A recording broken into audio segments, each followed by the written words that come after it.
Kia ora, good evening. I'm Hannah Wilkins. ACT leader David Seymour visited Queenstown last weekend, looking to win over locals ahead of this year's election. Seymour is promising a Resource Management Act shake-up, while showing what an ACT national leadership could look like. ACT Party leader David Seymour made his way to Queenstown on Saturday evening and believes that priorities of local councils need to change. Seymour wants to make changes to the Resource Management Act, giving more power to property owners so projects actually get built instead of arguing with local councils.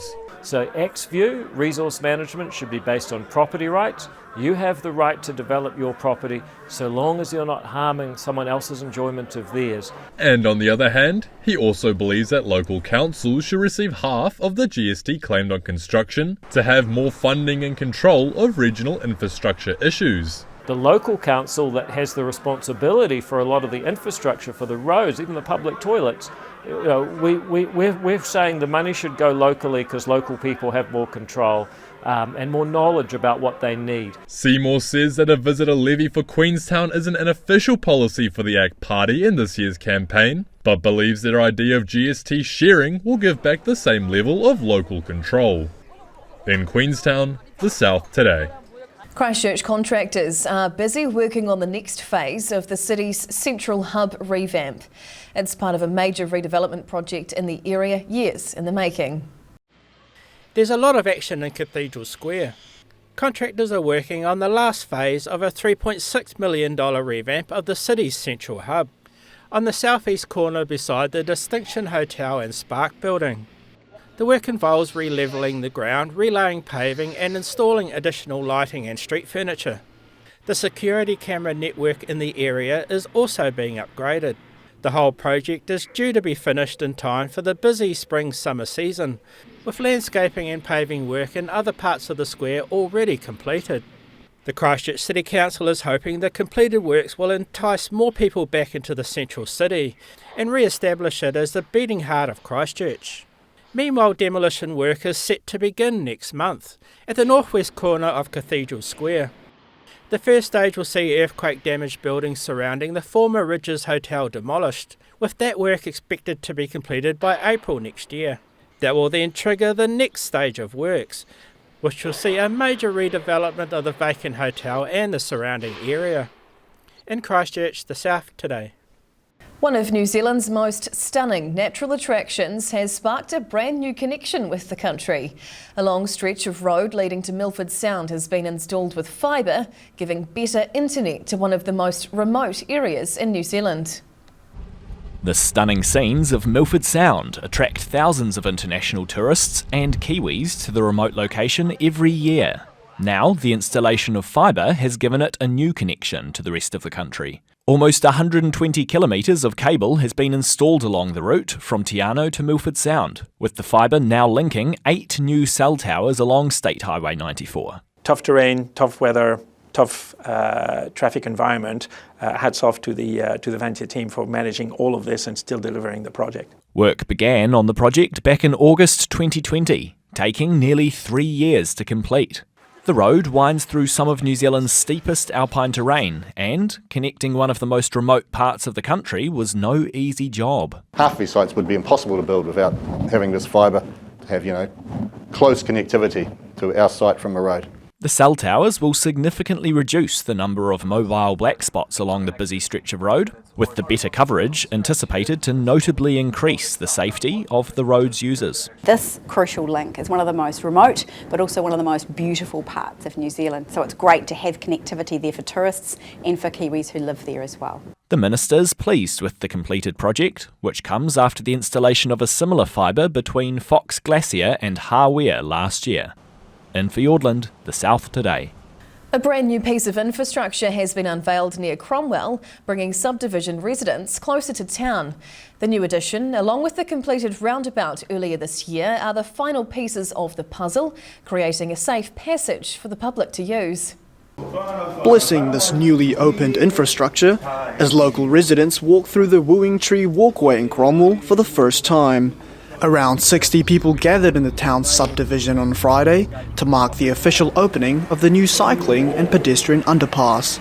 The walkway was constructed as part of a $200 million development project, building new homes, roads and businesses in the area. Really delighted to build this new neighbourhood in Cromwell, and it's a lovely neighbourhood. It's going to mature and age gracefully, and so we're just wrapped in part of it. The underpass sits just beneath State Highway 8B, seamlessly linking the Wooing Tree estate with the big fruit reserve next to the Cromwell Mall. Vineyard owners Steve and Thea Farquharson were both given the honours of cutting the ribbon, marking this significant milestone for the town. I really don't, think we'll realise how did we do without it. It's just going to be such an important bit of infrastructure and asset for Cromwell, I feel.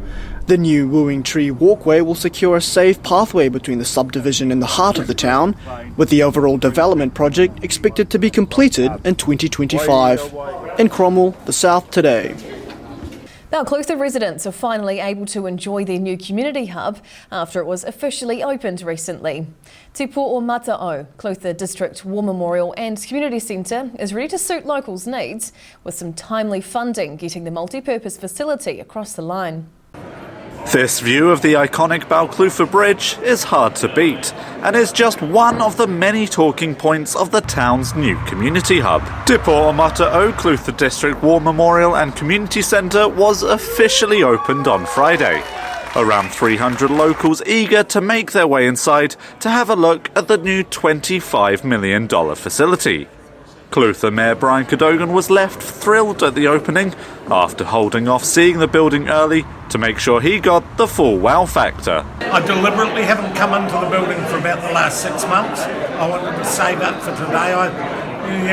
My part was in the background, so today it's been something special. The two-storey multi-purpose facility is made to suit a range of people's needs, hosting co-working spaces, a theatre and a cinema, just to name a few. Cadogan says the hub was made possible due to extra funding coming from central government, charities and local community groups, leaving ratepayers only funding 40% of the total cost. Never ever get that opportunity again to get the $10 million from central government, to get that big support from Otago Community Trust, to have a facility like this and not encumber the rate park. I've got to be pretty happy with that one. However, the facility's not quite finished, with some final construction and landscaping work still on the to-do list. In Balclutha, the South Today. Whai Yakane, still to come on Southern Newsweek. Queenstown Food Bank is in crisis as recent funding cuts put essential community support under threat. And thousands of tonnes of extra rocks go towards future-proofing the Matoda River from possible floods.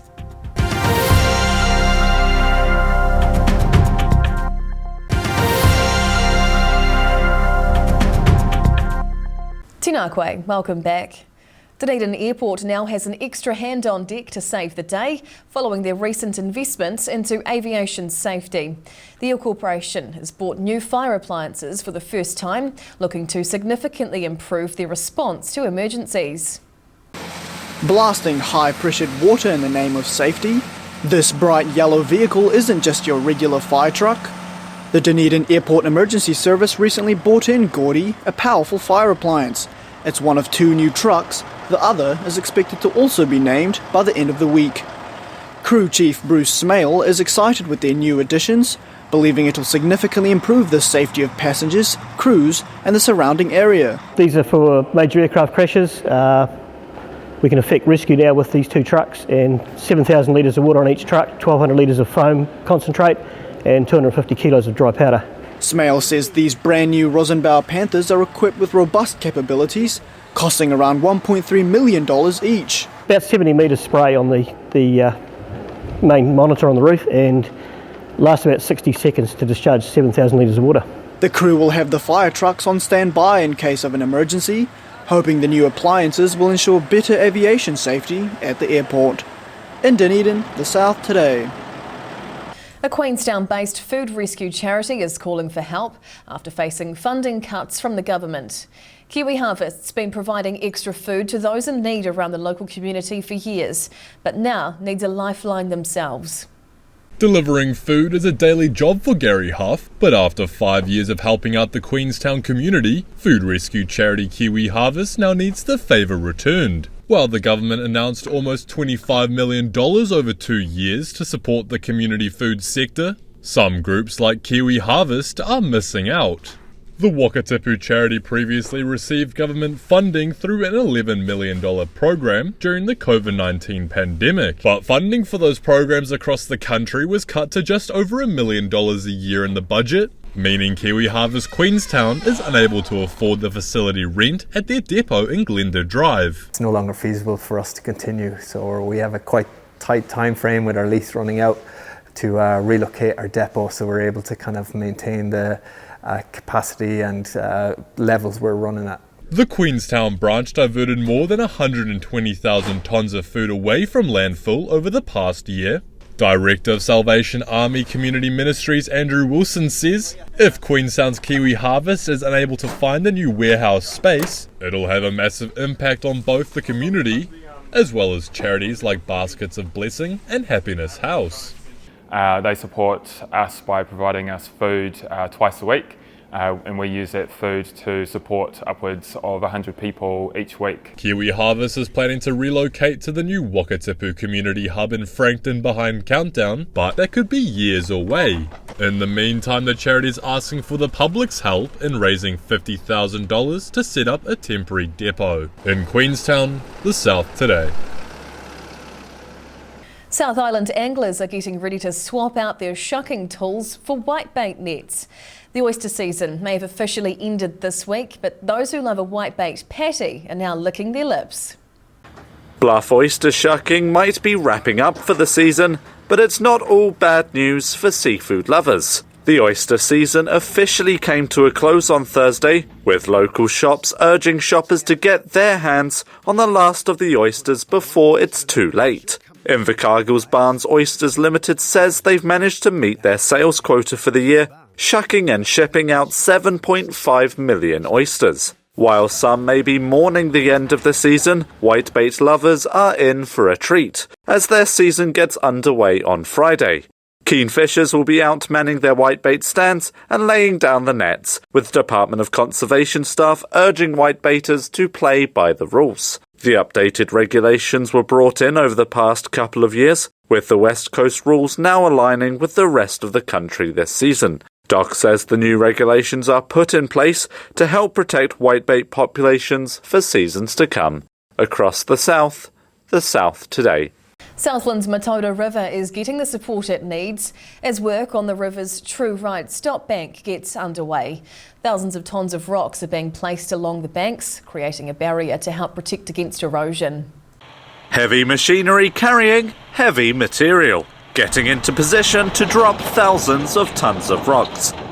These trucks are becoming a regular sight along Southland's Matoda River as work gets underway to reinforce the river's True Right bank. More than 30,000 tonnes of rocks are being placed along a 710-metre section in the Matoda waterway, following concerns from Environment Southland engineers after the 2020 flood. In the event of a flood, the water can reach the toe of the stop bank and have the potential to affect the integrity. The rock that we're placing, which is approximately 32,600 tonnes of rock and combined rubble, will prevent erosion and potential damage to the stop bank. Both sides of the riverbank walls are being raised to the same height to avoid additional pressure being placed on either bank. The True Left bank was completed earlier in the year, only taking around 3 months, but engineers expect the True Right side to take a little longer. So weather permitting, we're anticipating this project will take approximately 4 months, but of course this is dependent on river flows and rainfall, etc., which is obviously a bit more of a contributing or an influencing factor at this time of year. The thousands of tonnes of rock and rubble will also be used to fill a 500-metre trench in an effort to create additional protection to the riverbank. In Matoda, the South Today. A long-standing Dunedin radio station manager has decided it's time to change the record as he sets his sights on a different career. Sean Norling is saying goodbye to Radio 1 after 21 years, capping off his long career dedicated to showcasing local music. After 21 years of manning the turntables, Radio 1 station manager Sean Norling is hanging up the headphones. The 46-year-old was appointed as a station manager back in 2010, with his efforts helping save the station a year later, when their funders were in financial turmoil. Radio 1 is wholly owned by the Otago University Students Association, using the platform to provide up-and-coming musicians and media minds a training ground to gain more experience. The non-commercial organisation plays an important role for young talent in Dunedin, ensuring they have a platform to be heard on a national and even international level. Local music is something that we all feel in the deepest kind of depths of our soul, and so a lot of my focus has been in that space as well. Norling says Dunedin's rich musical heritage attracted him to the city in the early 2000s. He hopes the local music scene will continue to grow after his departure. Culture and music is a currency that people will never value properly, but it's just what makes everything beautiful as far as I'm concerned. So please keep on making that music. Norling admits leaving the student radio station after more than 2 decades wasn't an easy choice, but feels it's the right time for him to move on and pursue some other goals. In Dunedin, the South Today. Whaiakane still to come on Southern Newsweek. Heavy machinery takes over Dunedin's streets as an annual truck convoy celebrates bringing 30 years of joy, and a Southland primary school looking to shape the next generation of Kiwi filmmakers.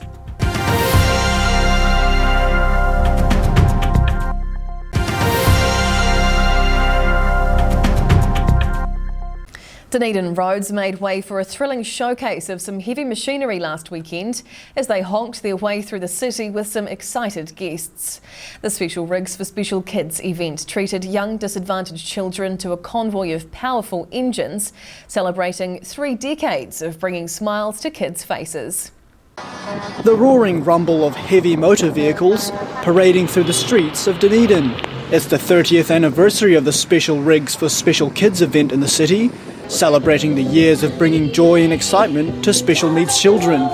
Around 320 trucks of all shapes and sizes were out on the roads, with many local residents littering the sidewalks, cheering on the convoy. Absolutely brilliant turnout, and the public were out there, still out there in car boots and in bus shelters, and it was great. It's a great celebration, 30 years. The fleet of trucks started their tiki tour at the Edgar Centre on Sunday morning, making the drive all the way out to Mosgiel before making their way back to St Clair. Just a lot of good people here, and they turn out, no questions asked, every year to support this, and it's a wonderful cause. There was added excitement for the young children, with the anticipation building up, not knowing which truck they were allocated until hopping in the seat. Some of these kids look forward to this more than Christmas. This is about them today, it's not about the rest of their family, it's about them, and that's pretty impressive. Organiser Greg Inch admits he didn't think the event would last this long, but is happy with the joy Dunedin truckers continue to bring to the community. In Dunedin, the South Today. And highlights of Special Rigs for Kids 2023 will screen on Channel 39 on Tuesday, the 5th of September at 7:30 at night, and will also be available online.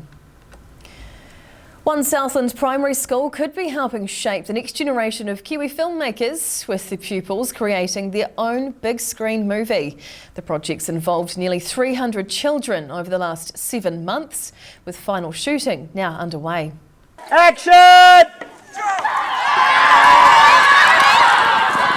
It's a battle of the ages for the grand finale of this one-of-a-kind school project. Winton School decided rather than doing their usual stage production this year, they were keen for the pupils to create their own full-length feature film. Titled The Great Sword of Iskall, this Lord of the Rings style project has involved all of the school's pupils.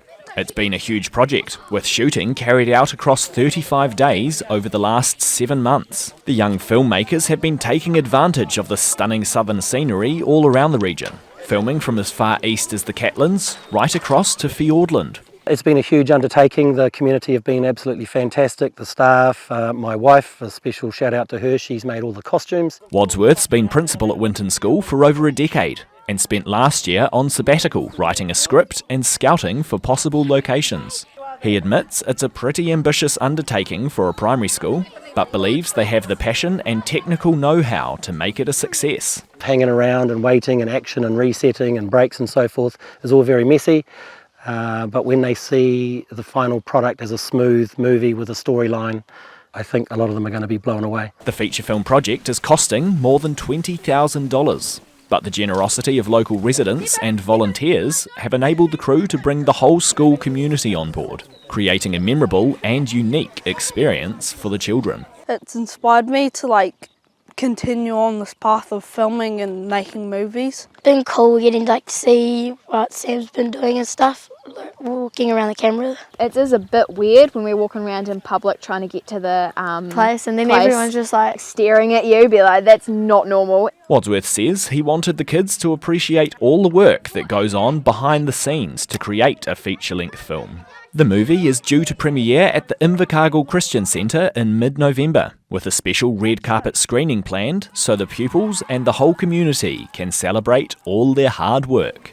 In Winton, the South Today. Some determined athletes put their stamina to the ultimate test recently, getting put through their paces in an annual Central Otago competition. The Great Naseby Water Race Ultra Marathon had participants running for days, which may seem crazy to some, but others say it's a hell of a good time. A huge sigh of relief as these runners crossed the finish line at this year's Great Naseby Water Race Ultra Marathon. Around 150 people from across the country took part in the competition, looking to put their endurance to the ultimate test, with some coming from as far as Whitianga. The Ultra Marathon is held in the Naseby Forest every August. Starting last Wednesday, runners followed a 10-kilometre loop track until finishing their respective races. It's a small, locally run event, and it just feels like a little family. There's no too many rules and regulations and everything. Competitors were put through their paces in a range of different distances, with some determined runners attempting to tackle the 200-mile run across 4 days.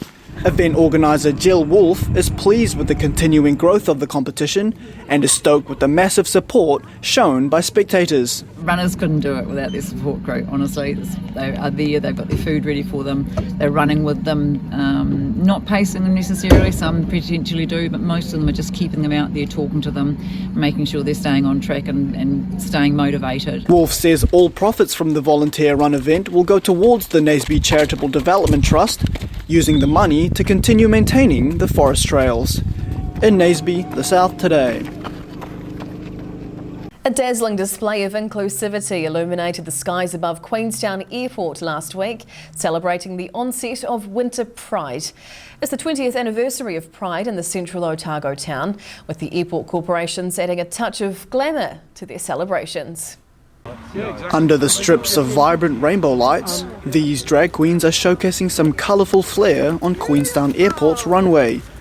This year's Pride Week celebrations officially started on Friday as Airways Control Tower got lit up in some radiant colours to mark the occasion.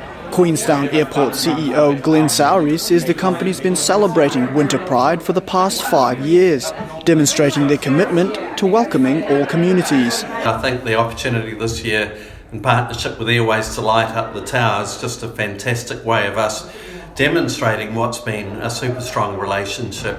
Winter Pride co-director Martin King believes the airport's initiative highlights the significance of celebrating the event and welcoming a more diverse and inclusive society. I think it's an evolution of seeing organisations, businesses, no matter what shape or size in Queenstown, really get in behind Pride, understand the importance not just for once a year, but to invest in making our communities here safer and more inclusive. Queenstown Airport hopes dressing its control towers in rainbow colours will spread a powerful message of support to all communities, but the company admits there's still more work to do in reinforcing their commitment. In Queenstown, the South Today. That wraps up this edition of Southern Newsweek. For the latest news and videos from the Southern region, head online to odt.co.nz. And you can follow Channel 39 on YouTube and the South Today NZ on Facebook to catch our news bulletins on demand. We'll see you again next week. Mā te wā.